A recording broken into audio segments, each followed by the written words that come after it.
Hello friends, the spoken library में आपका हार्दिक स्वागत है। आज हम बात करने वाले हैं सेपियंस, मानव जाति का संक्षिप्त इतिहास, युवाल नोआ हरारी के बारे में। क्या आपने कभी सोचा है कि हम इंसान जो कभी अफ्रीका के किसी कोने में रहने वाले एक साधारण जानवर थे, आज इस पूरी दुनिया के मालिक कैसे बन गए? मैं आपको गारंटी देता हूं कि इस ऑडियो बुक को सुनने के बाद आप दुनिया को, अपने इतिहास को और अपने अस्तित्व को पहले जैसा कभी नहीं देख पाएंगे। यह किताब आपके दिमाग को पूरी तरह हिला देगी। क्या आपने कभी सोचा कि हम इंसान इतने एडवांस होने के बावजूद इतने परेशान क्यों हैं? हमारे पास सब कुछ होने के बावजूद भीतर एक खालीपन क्यों महसूस होता है? हम पैसे के पीछे क्यों भागते हैं? हम धर्म और देश के नाम पर क्यों संघर्ष करते हैं? यह ऑडियो बुक इन सवालों के जवाब देगी। यह आपको बताएगी कि आप जो करते हैं, जो सोचते हैं, वह क्यों करते हैं। यह आपको अपने दिमाग, अपनी मान्यताओं और अपनी पूरी जिंदगी पर एक नया नियंत्रण देगी। कल्पना कीजिए कि आप एक टाइम मशीन में बैठकर 70,000 साल पीछे जा रहे हैं और देख रहे हैं कि कैसे एक साधारण जानवर ने पूरी दुनिया पर कब्जा कर लिया।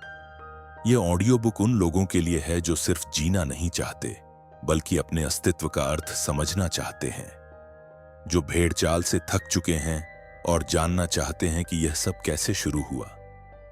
हम एक ऐसी काल्पनिक कहानी पर बात करेंगे जिसने हमें भगवान बना दिया। एक ऐसे धोखे की बात करेंगे जिसमें हम सब खुशी खुशी फंस गए। अगर आप अपनी मान्यताओं पर सवाल उठाने से डरते हैं, अगर आप इस सच्चाई का सामना करने के लिए तैयार नहीं हैं कि आप और हम सब एक विशाल काल्पनिक कहानी का हिस्सा हैं, तो शायद यह ऑडियो बुक आपके लिए नहीं है। लेकिन अगर आप में हिम्मत है तो तैयार हो जाइए, क्योंकि आपकी दुनिया बदलने वाली है। तो चलिए शुरू करते हैं इंसानों की कहानी, हमारी कहानी। अध्याय नंबर 1, संज्ञानात्मक क्रांति। वो पल जब हम कहानीकार बने। लगभग 70,000 साल पहले की दुनिया की कल्पना कीजिए। उस समय इस धरती पर सिर्फ हम यानी होमो सेपियंस ही नहीं थे। हमारे जैसे अन्य इंसानी प्रजातियां भी थीं, जैसे यूरोप में रहने वाले मजबूत निएंडरथल या एशिया में रहने वाले होमो इरेक्टस। उस वक्त हम होमो सेपियंस कोई खास नहीं थे। हम फूड चेन में कहीं बीच में थे। हम विशाल जानवरों का शिकार करने से डरते थे और ज्यादातर मरे हुए जानवरों का मांस खाते या छोटे मोटे शिकार करते थे। हम एक साधारण जानवर थे जिसका दुनिया पर कोई खास प्रभाव नहीं था। फिर अचानक कुछ ऐसा हुआ जिसने सब कुछ बदल दिया। विज्ञान के अनुसार हमारे दिमाग और डीएनए में एक छोटा सा बदलाव आया, एक आकस्मिक म्यूटेशन। लेखक युवाल नोआ हरारी इसे संज्ञानात्मक क्रांति या कॉग्निटिव रिवॉल्यूशन कहते हैं। यह वह पल था जिसने एक साधारण जानवर को इस ग्रह का सबसे खतरनाक और शक्तिशाली प्राणी बना दिया। यह बदलाव था क्या? यह थी भाषा की शक्ति। आप कहेंगे कि भाषा तो जानवरों के पास भी होती है। बंदर चिल्लाकर बता सकते हैं कि शेर आया है। मधुमक्खियां नाचकर बता सकती हैं कि फूल कहां हैं। बिल्कुल सही। लेकिन हमारी भाषा में एक अनोखी खासियत थी जो किसी अन्य प्राणी के पास नहीं थी, गपशप करने और कल्पना करने की शक्ति। हम न सिर्फ यह बता सकते थे कि नदी के पास शेर है, बल्कि यह भी कह सकते थे कि मैंने सुबह नदी के पास एक शेर देखा था। हम अतीत की बात कर सकते थे। हम यह भी कह सकते थे कि कल सुबह हम सब मिलकर उस शेर का शिकार करेंगे। हम भविष्य की योजना बना सकते थे। लेकिन सबसे क्रांतिकारी शक्ति थी ऐसी चीजों के बारे में बात करने की जो वास्तव में मौजूद नहीं है, जो सिर्फ हमारी कल्पना में है, जैसे भूत, भगवान, देश, कंपनी, कानून और पैसा। कोई चिंपैंजी आपको यह नहीं बता सकता कि अगर तुम मुझे केले दोगे तो मरने के बाद तुम्हें बंदरों के स्वर्ग में ढेर सारे केले मिलेंगे। यह शक्ति सिर्फ हमारे पास थी। इस काल्पनिक कहानियों पर विश्वास करने की क्षमता ने हमें विशाल समूहों में एक साथ काम करने की अनोखी शक्ति दी। सोचिए, एक चिंपैंजी ज्यादा से ज्यादा 50 या 100 के झुंड में रह सकता है। इससे बड़ा समूह बनते ही उनमें टकराव और अराजकता फैल जाती है, क्योंकि वे सिर्फ उन पर भरोसा करते हैं जिन्हें वे व्यक्तिगत रूप से जानते हैं। लेकिन हम इंसान हजारों, लाखों, यहां तक कि करोड़ों अजनबियों के साथ मिलकर काम कर सकते हैं। कैसे? एक साझा कहानी पर विश्वास करके। एक भारतीय सैनिक दूसरे भारतीय सैनिक के लिए जान दे सकता है जिसे वह कभी मिला भी नहीं। क्यों? क्योंकि वे दोनों भारत नाम की एक कहानी पर विश्वास करते हैं। दो वकील जो कभी नहीं मिले एक कंपनी को बचा सकते हैं। क्यों? क्योंकि वे कानून और न्याय की कहानी पर विश्वास करते हैं। हजारों लोग एक मंदिर या मस्जिद बनाने के लिए सालों तक मेहनत करते हैं। क्यों? क्योंकि वे एक भगवान की कहानी पर विश्वास करते हैं। गूगल, अमेज़न या रिलायंस जैसी कंपनियां क्या हैं? वे सिर्फ कागज पर लिखी कुछ कहानियां हैं, कुछ नियम हैं जिन पर करोड़ों लोग विश्वास करते हैं। इस नई शक्ति के साथ होमो सेपियंस अफ्रीका से बाहर निकले और पूरी दुनिया में फैल गए। जहां भी वे गए वहां के विशाल जानवर विलुप्त होने लगे। ऑस्ट्रेलिया के विशाल कंगारू, अमेरिका के विशाल मैमथ, सभी हमारे पूर्वजों के शिकार बन गए। हमने नेंडरथल जैसी अन्य इंसानी प्रजातियों को भी खत्म कर दिया। हम इस ग्रह के सबसे महान शिकारी बन गए। हमने फूड चेन में छलांग मारकर खुद को सबसे ऊपर स्थापित कर लिया। यह सब संभव हुआ क्योंकि हम कहानियां बना सकते थे और उन पर विश्वास कर सकते थे। हमने दुनिया को जीतना शुरू कर दिया। लेकिन इस जीत की शुरुआत में ही एक बड़ा सवाल छिपा था। क्या इस शक्ति ने हमें खुश भी बनाया? क्या दुनिया पर राज करना ही हमारी नियति थी? या हम अनजाने में एक ऐसे रास्ते पर चल पड़े जो एक विशाल जाल की ओर ले जाता था? हमने दुनिया तो जीत ली, लेकिन क्या हम खुश थे या यह सिर्फ एक विशाल जाल की शुरुआत थी? इस सवाल का जवाब हमें अगले अध्याय में मिलेगा। अध्याय नंबर 2, कृषि क्रांति, इतिहास का सबसे बड़ा धोखा।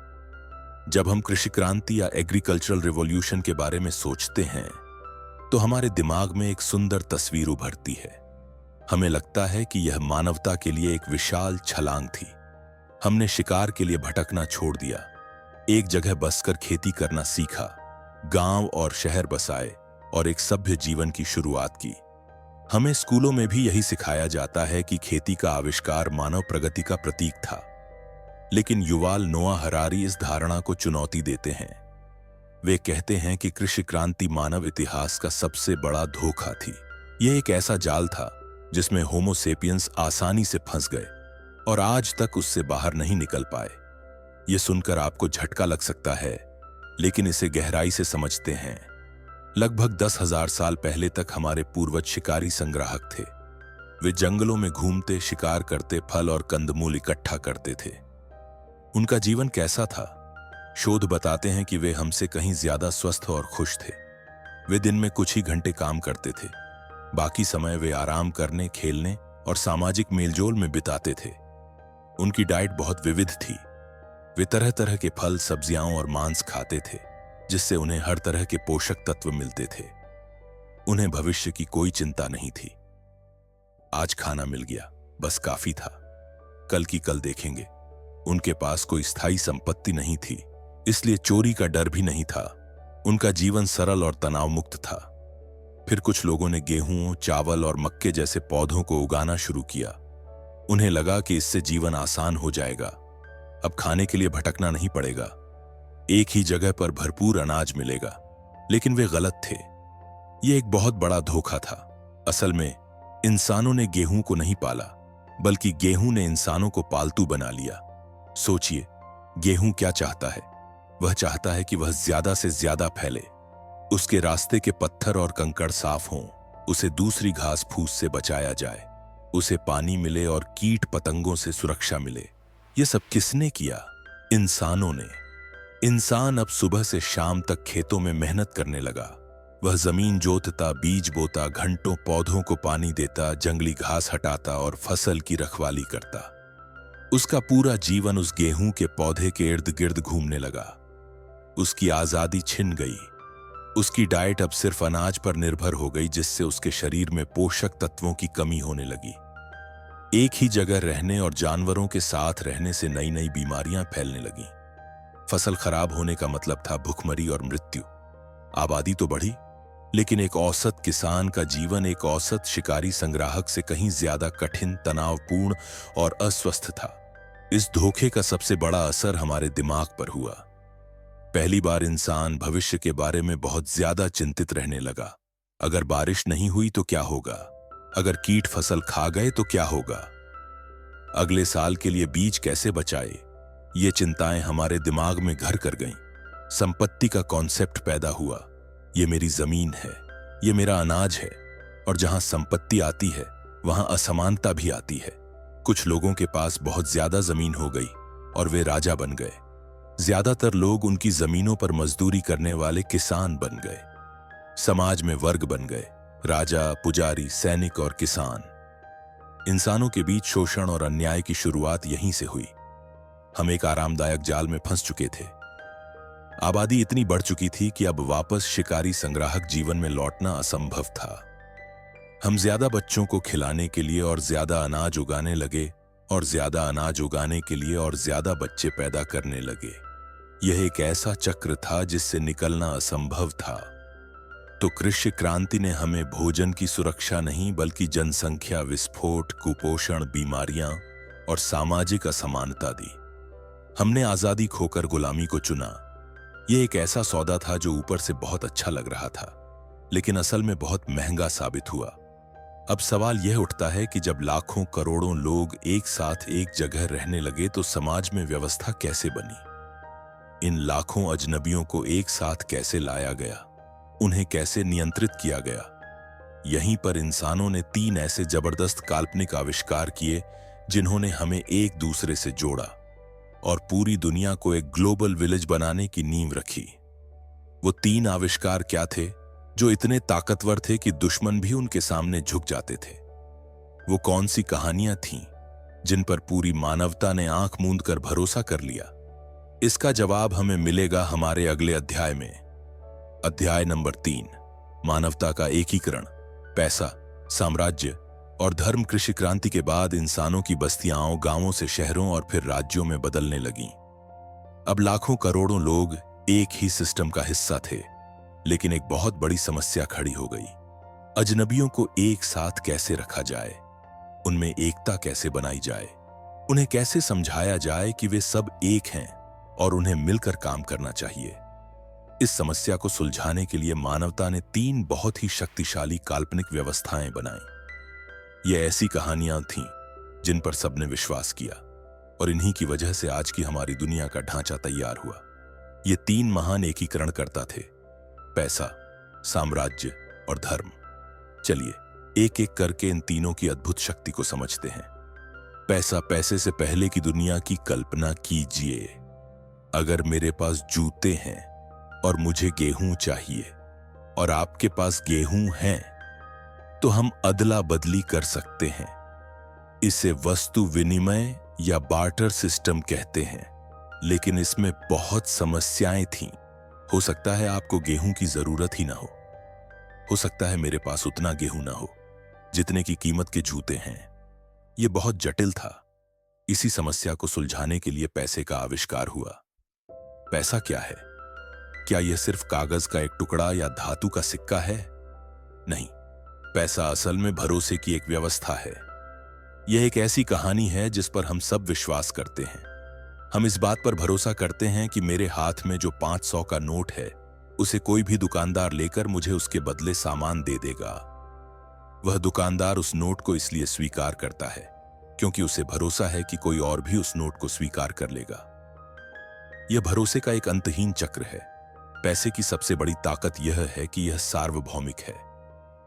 यह किसी धर्म, जाति या देश को नहीं मानता। एक ईसाई और एक मुसलमान भले ही धार्मिक मान्यताओं पर संघर्ष करें, लेकिन वे दोनों डॉलर या रुपये को खुशी खुशी स्वीकार कर लेंगे। ओसामा बिन लादेन अमेरिका से नफरत करता था, लेकिन उसे अमेरिकी डॉलर से कोई परहेज नहीं था। पैसा ही एकमात्र ऐसी कहानी है जिस पर लगभग हर इंसान विश्वास करता है। इसने व्यापार को आसान बनाया, शहरों को जोड़ा और एक ग्लोबल अर्थव्यवस्था की नींव रखी। इसने हमें अजनबियों पर भरोसा करना सिखाया। यह मानवता का सबसे सफल एकीकरण करता है। यह एक ऐसी काल्पनिक सच्चाई है जिसके बिना हमारी आज की दुनिया एक दिन भी नहीं चल सकती।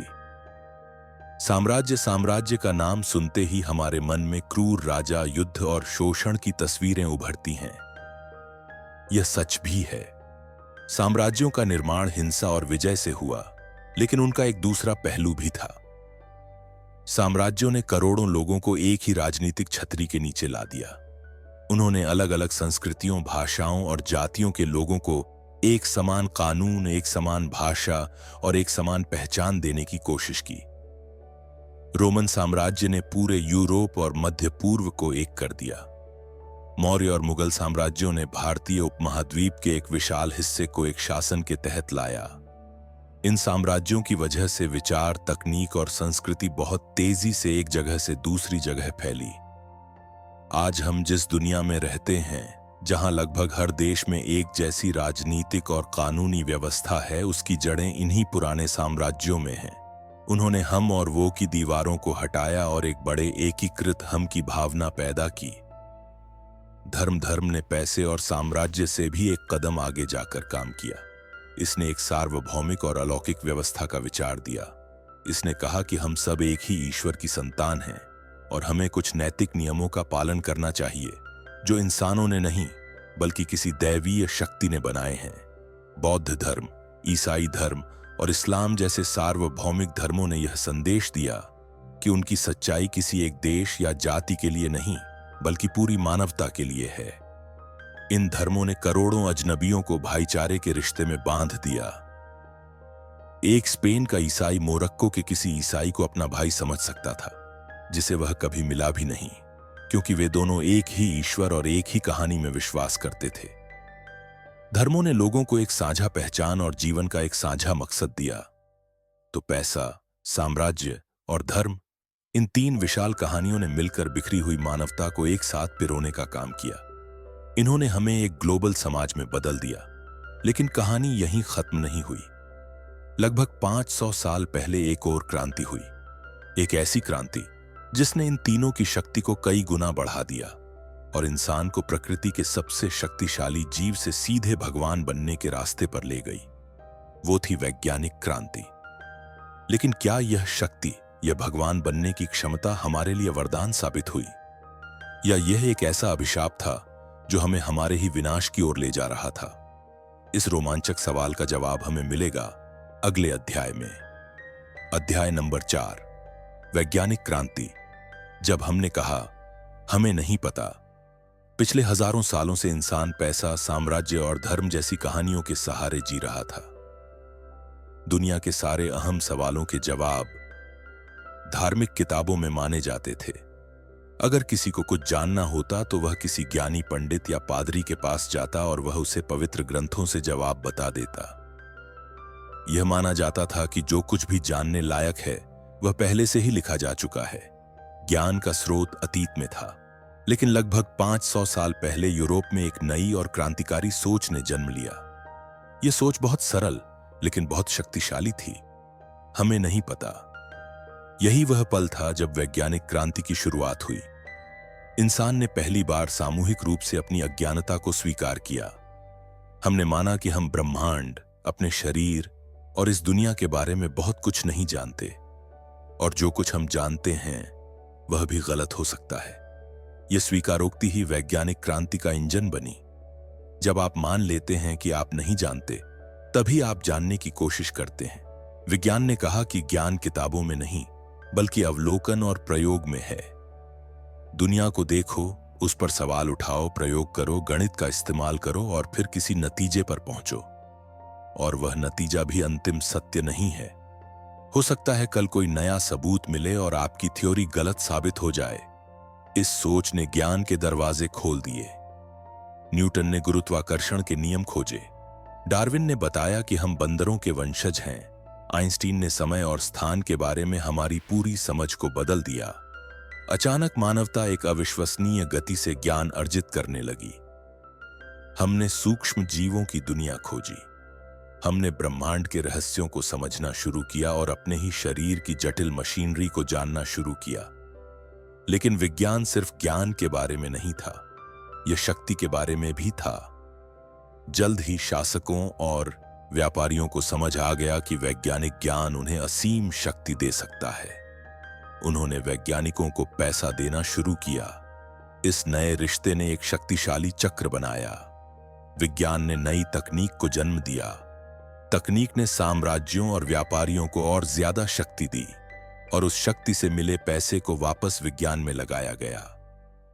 विज्ञान, साम्राज्यवाद और पूंजीवाद का एक अटूट गठबंधन बन गया।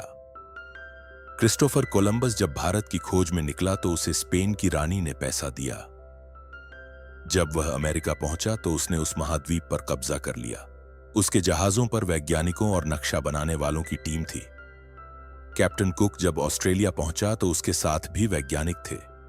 साम्राज्यों का विस्तार अब सिर्फ जमीन जीतना नहीं रह गया था, यह ज्ञान जीतना भी बन गया था।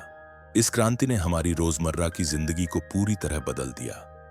पिछले 200 सालों में जो बदलाव हुए वे पिछले 2000 सालों में भी नहीं हुए थे। औद्योगिक क्रांति ने हमें भाप और बिजली की शक्ति दी। हमने ट्रेनें, कारें और हवाई जहाज बनाए। मेडिकल साइंस ने हमें एंटीबायोटिक्स और टीके दिए, जिससे हमारी औसत उम्र 2 गुनी से भी ज्यादा हो गई। हमने चेचक और पोलियो जैसी भयानक बीमारियों को खत्म कर दिया। हमने परमाणु की शक्ति को खोला, जिससे हम शहर बना भी सकते हैं और उन्हें एक पल में मिटा भी सकते हैं। हम चांद पर पहुंच गए। आज हम अपने मोबाइल फोन से पूरी दुनिया से संपर्क बना सकते हैं। यह सब वैज्ञानिक क्रांति की ही देन है। हमने प्रकृति के नियमों को एक एक करके तोड़ा और ऐसी शक्तियां हासिल कर लीं जो पहले सिर्फ देवी देवताओं के पास मानी जाती थीं। हम एक अभूतपूर्व शक्ति के शिखर पर हैं। हमने भूख, बीमारी और युद्ध को काफी हद तक काबू कर लिया है। आज दुनिया में ज्यादा लोग मोटापे से मरते हैं, भूखमरी से नहीं। ज्यादा लोग बुढ़ापे से मरते हैं, संक्रामक रोगों से नहीं। ज्यादा लोग आत्महत्या करते हैं, युद्ध में नहीं मारे जाते। यह मानवता की एक बहुत बड़ी उपलब्धि है, लेकिन इस शक्ति की एक कीमत भी है। हमने पर्यावरण को भारी नुकसान पहुंचाया है। परमाणु युद्ध का खतरा हमेशा हमारे सिर पर मंडराता रहता है। और सबसे अहम सवाल, क्या यह सारी तरक्की, यह सारी शक्ति हमें खुश कर पाई है, या हम सिर्फ एक बेचैन और अतृप्त प्रजाति बनकर रह गए हैं? अब हम उस मुकाम पर पहुंच चुके हैं जहां हम सिर्फ बाहरी दुनिया को ही नहीं बल्कि खुद इंसान को भी बदलने की क्षमता रखते हैं। हम होमो सेपियंस के अंत और एक नई प्रजाति की शुरुआत की दहलीज पर हैं। वह भविष्य कैसा होगा? क्या हम भगवान बनेंगे, या हम अपने ही बनाए खेल में खुद को नष्ट कर देंगे? इस सबसे बड़े और सबसे डरावने सवाल का सामना हम करेंगे अपने अंतिम अध्याय में। अध्याय नंबर 5, एक जानवर जो भगवान बन गया। अब आगे क्या? हमने 70,000 साल का एक लंबा सफर तय किया है। एक साधारण अफ्रीकी जानवर से लेकर आज हम इस ग्रह के निर्विवाद शासक बन चुके हैं। हमने दूसरी इंसानी प्रजातियों को खत्म किया, विशाल जानवरों का सफाया किया, और अब हम प्रकृति के नियमों को भी चुनौती दे रहे हैं। हम वह जानवर हैं जो भगवान बन गया। लेकिन इस कहानी का अंत क्या है? अब आगे क्या होगा? युवाल नोआ हरारी अपनी किताब के अंत में हमें भविष्य के कुछ संभावित रास्तों पर ले जाते हैं, जो जितने रोमांचक हैं उतने ही डरावने भी। हम उस बिंदु पर हैं जहां होमो सेपियंस का इतिहास खत्म हो सकता है और किसी बिल्कुल नई चीज की शुरुआत हो सकती है। पहला रास्ता, बायोलॉजिकल इंजीनियरिंग या जेनेटिक इंजीनियरिंग के जरिए होमो सेपियंस के शरीर और दिमाग को बदलने का रास्ता है। अभी तक हम अपने औजारों को बदलते आए हैं, लेकिन अब हम खुद को बदलने की कगार पर हैं। हम ऐसे इंसान बना सकते हैं जो ज्यादा बुद्धिमान हों, ज्यादा मजबूत हों, जिनकी याददाश्त कभी कम ना हो और जो कभी बूढ़े ना हों। हम अपनी इच्छाओं और भावनाओं को भी डिजाइन कर सकते हैं। कल्पना कीजिए एक ऐसी दुनिया की जहां अमीर लोग अपने बच्चों को जेनेटिकली मॉडिफाइड करवाकर सुपर ह्यूमन बना सकते हैं, जबकि गरीब लोग साधारण इंसान ही रह जाएंगे। यह समाज में एक ऐसी खाई पैदा कर देगा जो इतिहास में कभी नहीं देखी गई। यह अब सिर्फ अमीर और गरीब का फासला नहीं होगा, यह 2 अलग अलग प्रजातियों का फासला होगा। दूसरा रास्ता, साइबॉर्ग इंजीनियरिंग, यह इंसानी शरीर को मशीनी पुर्जों के साथ मिलाने का रास्ता है। इसकी शुरुआत तो हो भी चुकी है। हम कानों की मशीनें, कृत्रिम हाथ पैर और पेसमेकर इस्तेमाल करते हैं, लेकिन भविष्य में यह और आगे जाएगा। हम अपने दिमाग को सीधे कंप्यूटर और इंटरनेट से जोड़ सकते हैं। हम अपनी यादें क्लाउड पर स्टोर कर सकते हैं। हम अपनी चेतना को एक शरीर से दूसरे शरीर में या किसी रोबोट में ट्रांसफर कर सकते हैं। हम एक तरह से अमर हो सकते हैं। लेकिन तब इंसान होने का मतलब क्या रह जाएगा? क्या वह व्यक्ति जिसकी आधी बॉडी मशीन है और जिसका दिमाग इंटरनेट से जुड़ा है, अब भी इंसान है? हमारी पहचान, हमारी आत्मा का क्या होगा? ये सवाल हमें हमारी इंसानियत के मूल पर सोचने को मजबूर करते हैं। तीसरा रास्ता, अकार्बनिक जीवन। यह आर्टिफिशियल इंटेलिजेंस यानी कृत्रिम बुद्धिमत्ता के निर्माण का रास्ता है। हम एक ऐसी चेतना बनाने की कोशिश कर रहे हैं जो जैविक नहीं है, जो कार्बन पर आधारित नहीं है, एक ऐसी बुद्धि जो सिलिकॉन से बनी है। अगर हम इसमें कामयाब हो गए तो यह 4 अरब साल के जीवन के इतिहास की सबसे बड़ी घटना होगी। अभी तक जीवन कुछ जैविक नियमों से बंधा हुआ था, लेकिन एक सच्ची कृत्रिम बुद्धिमत्ता इन सभी सीमाओं से मुक्त होगी। वह खुद को अपनी मर्जी से बदल सकती है, अपनी बुद्धि को असीमित रूप से बढ़ा सकती है। और एक बार जब ऐसी सुपर इंटेलिजेंस बन गई तो होमो सेपियंस का क्या होगा? क्या हम उसके पालतू जानवर बनकर रह जाएंगे, जैसे आज गाय भैंस हमारे पालतू हैं? या वह हमें एक बेकार और अप्रासंगिक प्रजाति समझकर खत्म कर देगी? इन सभी संभावनाओं के बीच हरारी एक बहुत ही महत्वपूर्ण सवाल उठाते हैं। हम यह सब शक्तियां तो हासिल कर रहे हैं, लेकिन क्या हम खुश हैं? क्या एक औसत इंसान आज एक शिकारी संग्राहक से ज्यादा खुश है? सारे आंकड़े और शोध बताते हैं कि ऐसा जरूरी नहीं है। हमने बाहरी दुनिया में तो बहुत तरक्की कर ली, लेकिन हमारी आंतरिक दुनिया, हमारी खुशी का स्तर शायद वहीं का वहीं है। हम दुनिया को बदलने की शक्ति तो रखते हैं, लेकिन हम खुद को नहीं जानते। हम क्या चाहते हैं, हमें यही नहीं पता। किताब का सबसे अहम और अंतिम सवाल यही है, हम क्या बनना चाहते हैं? नहीं, बल्कि हम क्या चाहना चाहते हैं। What do we want to want? हमारे पास बनाने और मिटाने की भगवान जैसी शक्ति है, लेकिन हमारी इच्छाएं और भावनाएं अभी भी पाषाण युग के जानवरों जैसी हैं। हम एक गैर जिम्मेदार भगवान हैं जो यह नहीं जानता कि उसे अपनी शक्ति का क्या करना है, और इससे ज्यादा खतरनाक कुछ भी नहीं हो सकता। हम इतिहास के सबसे अहम चौराहे पर हैं, और हमारा अगला कदम ही यह तय करेगा कि मानवता की यह अद्भुत कहानी एक शानदार भविष्य में जाएगी या अपने ही अंत की पटकथा लिखेगी। इस पूरे सफर में मेरे साथ बने रहने के लिए आपका बहुत बहुत धन्यवाद। हमने देखा कि कैसे 70,000 साल पहले एक संज्ञानात्मक क्रांति ने हमें कहानियां गढ़ने की शक्ति दी। फिर कैसे कृषि क्रांति के धोखे ने हमें एक जगह बांध दिया और समाज में असमानता पैदा की। हमने जाना कि कैसे पैसा, साम्राज्य और धर्म जैसी काल्पनिक कहानियों ने हमें एक साथ जोड़ा। और फिर कैसे वैज्ञानिक क्रांति ने हमें अपनी अज्ञानता को स्वीकार करने और भगवान जैसी शक्तियां हासिल करने का रास्ता दिखाया। और अंत में हम भविष्य के उस दरवाजे पर हैं जहां हम खुद अपनी प्रजाति का अंत करके कुछ नया बना सकते हैं। इस ऑडियो बुक का सार यह है कि हमारी पूरी दुनिया, हमारा समाज, हमारी अर्थव्यवस्था, सब कुछ उन कहानियों पर टिका है जिन पर हम सामूहिक रूप से विश्वास करते हैं। यह जानकर आपको एक नई आजादी मिल सकती है। आप समझ सकते हैं कि जो चीजें आपको अटल सच्चाई लगती हैं, वे शायद सिर्फ एक कहानी है, और कहानियों को बदला जा सकता है। अगर इस ऑडियो बुक ने आपको सोचने पर मजबूर किया है, अगर इसने आपके दिमाग में एक भी नया सवाल पैदा किया है, तो मेरे इस छोटे से प्रयास को सफल बनाएं। इस वीडियो को लाइक करें। अपने विचार कमेंट्स में जरूर बताएं कि आपको सबसे चौंकाने वाली बात क्या लगी। और सबसे जरूरी, द स्पोकन लाइब्रेरी चैनल को सब्सक्राइब करना न भूलें, ताकि आप और मैं मिलकर ज्ञान के इस सफर पर आगे भी चलते रहें। मिलते हैं अगली ऑडियो बुक में एक नई किताब और नए विचारों के साथ। धन्यवाद।